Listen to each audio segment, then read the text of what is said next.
Hello, Internet. I'm Tormazimnis, and welcome to my live stream for the Genlock portion of RTX. We covered Ruby last time, this time we're covering Genlock. I don't know if you can hear the noise going on right now. If you do and it's bothering you, I'm sorry. I have literally no control over it. I'm recording this in the hotel room the morning of the day that I'm going to be flying out, which is, well, today. Duh. And they've been doing construction in some of the adjoining rooms or nearby rooms or something. I don't know for why. I think it's probably something to do with upgrades, but we're not here for that. We're here for Genlock. And as before, I got notes. Now, this one is going to be a bit more lightning round style because, well, number one, I feel like my previous live stream was just longer than it needed to be. There was a lot of excessive rambling. I'm going to try to cut down on that this time and be a little bit more mindful of it, but there's a chance that I might still ramble a bit. So for that, I apologize. I will try to keep it concise. Hence, the notes. And this time things are a little more in order. I think. I hope. Maybe. We'll see. Now, starting with Genlock. As with Ruby, new Genlock merchandise, the usual mix of clothing and non-clothing things. Shirts, hoodies, keychains, hats. I think there's like a cup or a mug or something that you can get with the Genlock logo on it. So, if that's stuff you guys are interested in, there you go. It's either out right now, or it will probably be out sometime in the near future. Speaking of merch, Genlock and Ruby merch will both be available on Atsuko. What's Atsuko, you ask? I have no idea. That's something I'm going to have to look up.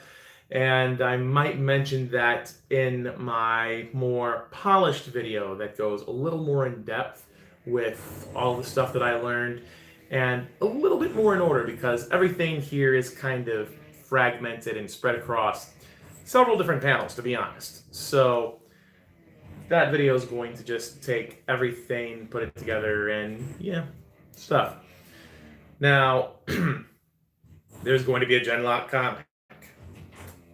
Not sure when it's coming out, but it is going to be expanding on the world and characters of Genlock. There's going to be an art book and a Viz art book and manga adaptation. I don't know if that has anything to do with the comics that's going to be coming out or if it's something else, but it sounds like it might be. I think the art book is just like something to color in or help to teach you how to draw some of the characters or locations. Something for more artsy people.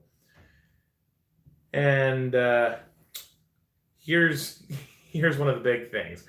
And I don't think anything like this has happened before, but apparently it's happening now because Genlock is going to be airing on Adult Swim and or Toonami. That's right. One of Rooster Teeth's shows is actually going to be on regular television. That, I kind of feel like that's a first because the closest they've got to that has been like having Ruby and Red vs. Blue and other stuff on Verve up to this point. So this will be for them a step forward out of purely online media and bringing some of their online media to airtime television. Now, I'm thinking, rather hoping, this is going to be establishing what may be a future norm, which is where we see the things online first, and then they go to airtime television. Not sure how I'd feel if that started happening in reverse. I can tell you right now, though, I'm less than thrilled with the idea of that happening, but we'll see what happens. But yeah, it's going to be airing on television. Who knew? There's also going to be a DVD Blu-ray release of Season 1 of Genlock with scenes that were not seen in the original showing on the Rooster Teeth website. And I remember hearing that some of the reasoning for that, as explained by one of the people at the actually, I don't know if it was the DC Comics / Rooster Teeth panel, or if it was the Genlock panel. It was definitely one of the two. But the thing with that is there were some scenes that had to be cut for time, and usually what they do is they cut it at the script level. So if there's something that won't quite fit in, they catch it in script, and then they just remove what they need to do so that everything continues flowing at a good pace. But this was a situation where the scenes were basically already done when they finally caught that, so I guess this would be kind of like their first official deleted scenes segment. In which case, that'll be nice. There were some interesting expansions on specifically the Battle of the Anvil that we got to see during the Genlock panel, and I'm interested in seeing if there's more or if it's just that. And even if it's just that, there's this cute little scene between Migas and Cammy where they just sort of wave to each other as Cammy's boarding the ship. So, possibility for character development between those two at some point. I don't know. But anyway, moving on. Oh, yeah. Genlock's apparently getting sent in for an Emmy consideration, or Emmy nomination, however you call it. Which, again, news to me. I feel like this is probably the first time it's happening, or if something has happened like this for one of Rooster Teeth's animated shows before, I'm not aware of it. Oh, and there was early concept art of Genlock being shown at the panel. I don't know if I'm going to be showing that during the more polished video that I want to release later this week, but I do know that I got plenty of pictures, so whether or not I decide to ultimately use the material I've got, it's there. Now, moving right along into the DC Comics panel, and that, we got a lot of good stuff from that. For starters, not only is DC Comics going to be doing Ruby Comics, but they're also going to be doing Genlock Comics, and 2 more Rooster Teeth properties that have not been announced yet. I don't know what they are. I don't know if they are things that already exist. I don't know if there are things that are going to exist sometime in the near future that maybe we haven't quite heard of yet, or if they might be things that are starting out on the comic end of things before being brought on as an animated series, or if it's going to be purely a comic thing. Whichever it is, I look forward to it, and I'm planning to check them out when they come out and, see if it's something that I would be interested in following. And speaking of the comics, the Ruby comics are coming in August. That is like anywhere between 1 and almost 2 months from now. I am so excited.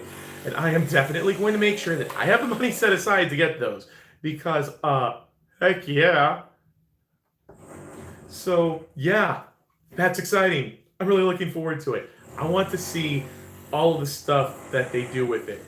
And according to my notes here, it's going to cover events happening between volumes 3 and 4, along with showing new areas of Remnant. Now, I don't know if it's going to be completely new areas, or if it's going to be expanding on certain areas that have already been kind of shown at a distance on more of a macro level, like an overview kind of thing, and then zooming in to more of a micro level to show some of these specific locations and, the different characters, how things go, etc.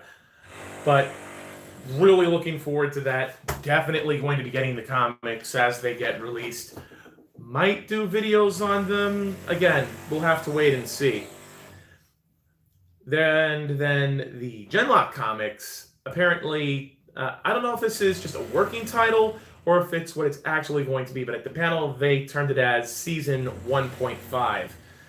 And what this is going to do is it's going to focus on development for Kazu returning home to Japan, things that happened after his return, with how he left things with Japan, with the SDF, how that's going to come back on him, how that's going to affect him, and possibly maybe also affect some of the other members of the team by extension of that.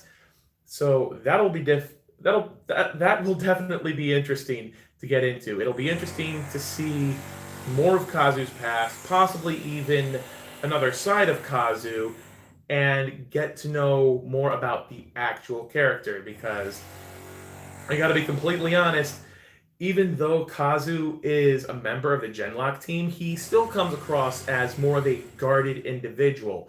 And that's something that, from my limited understanding of Japanese and Japanese culture, some of which I learned from, the Gaijin Goomba videos on YouTube, Gaijin Goomba being someone who actually lived in Japan for a while, and thus would be, kind of a bit of an authority on some of the stuff that he talks about.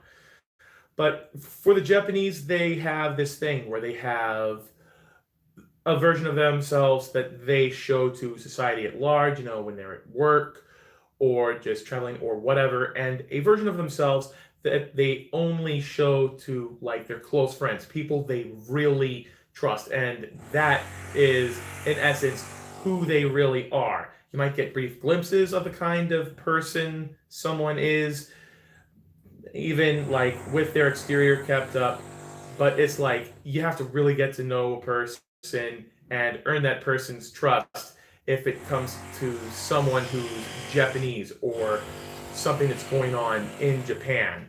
So that definitely is in keeping with the character, and I, for one, am looking forward to seeing how they develop Kazu.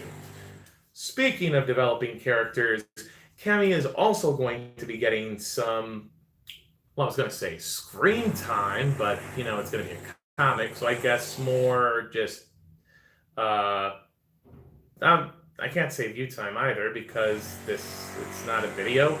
Well, she's going to be getting some exposure on the comics anyway. And it's going to be going into some of her choices, and let's see, what do these notes say? It's going to be focusing on her choices and how they reflect on Chase. And one of the things that were mentioned, like almost immediately after that being mentioned as sort of the focus, is that Cammy spends a fair amount of time on the ether, and Chase is now only able to exist on the ether when he's not being uploaded to his Holon. So, that's kind of a thing. One of the things that I'm thinking they could end up going into with this is Chase going, hey, yo, why are you spending so much time online? You have something I don't get to have anymore. You get to be out there in the world, physically interacting with people. Why don't you do that? Why don't you do more of that?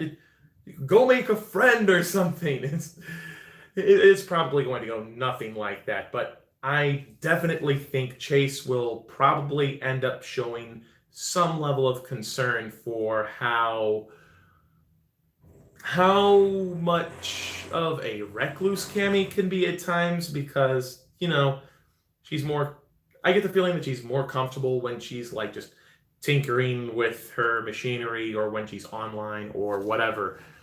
So that will definitely be interesting to see.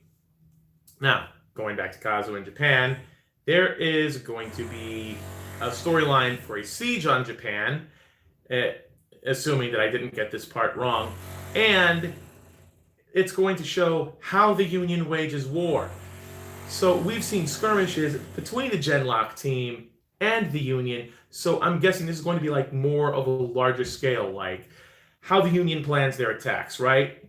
And how the Union gets everything set up for when they're about to move in.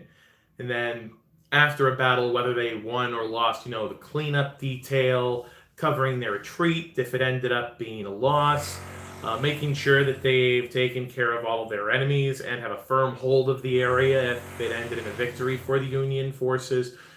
So I'm definitely looking forward to that. And while we did get to see the Genlock team fighting the Union, we didn't really see a whole lot of how the Union does things, what the Union's ideology is, what the driving forces for the Union. So all of this will definitely be very interesting to see more of, and I'm really looking forward to it. And as for anything that's left, there's just two real quick things now. One is the fact that there's apparently mysteries steeped in the beginnings of the Genlock program. Now, I don't know if this means what myself and some others might think it means, but I have wondered for a while now, ever since I first had it brought to my attention as it being a possibility by one of the people that I've spoken with on Discord. I've been wondering if maybe it was possible that Rufus Weller might have started on the Genlock program as being part of the Union before, but then ended up defecting from the Union.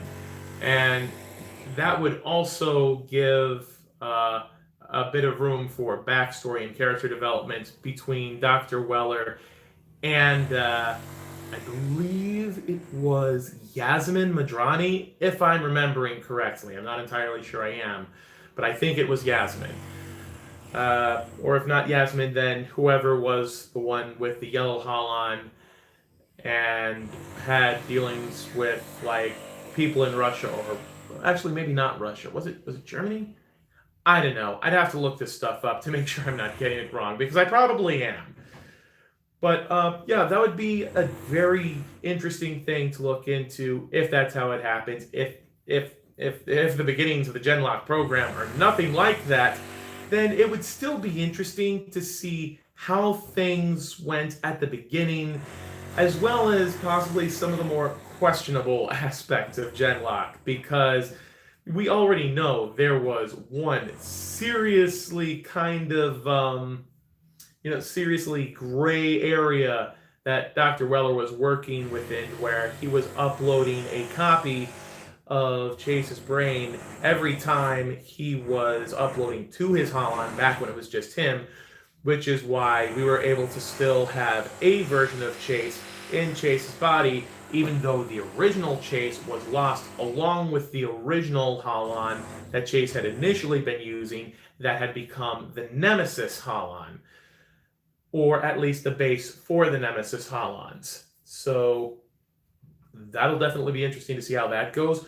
Who knows? We might even get some backstory into how things were run back when Chase and Rufus Weller were the only two on the Genlock team. Maybe we get a bit of character development between Chase and Yasmin, or whoever the yellow one was. And, how things were before they started working as a team, and then how things kept developing from there. And yeah, that would be an interesting thing. But I don't know. We'll just have to wait and see. I'm looking forward to whatever it is. And last thing on this, kind of a bit of a small note, but apparently there's going to be an ether version of a new character in the comics. I think they said the name was Calvin, but I'm not entirely sure. I feel like I might have missed part of that, which, if I did, well, crap, that would stink. But if I didn't, then, hey, Calvin, it probably is. Again, we'll just have to wait and see. But yeah, that is all of my notes. That's all the stuff I have to cover for this live stream video. And as soon as I get home, it's going to be late tonight, not going to lie. I might not be able to get to it until tomorrow, but definitely tomorrow at the latest. I am going to be getting home. I'm going to be getting home tonight, but tomorrow at the latest, I'm going to be sitting down and getting to work on the more fleshed out version of this video, so that there's, so that things go a little more in depth, might be a little more sort of analysis or theorizing. Definitely going to be more put together than these off-the-cuff live streams, so I guess thank goodness for that. But yeah, that's about it. As always, if you enjoy watching, please be sure to like, subscribe, turn on your notifications after subscribing so that you will always be notified when I upload a new video or when I do streams like this. And if you have any comments, questions, suggestions, anything you want to add, just leave them in the comment section down below, and I'll get to them as soon as I'm able. And until next time, this is Tormazimnus signing off. Stay frosty, my friends. And here endeth the stream. Boom.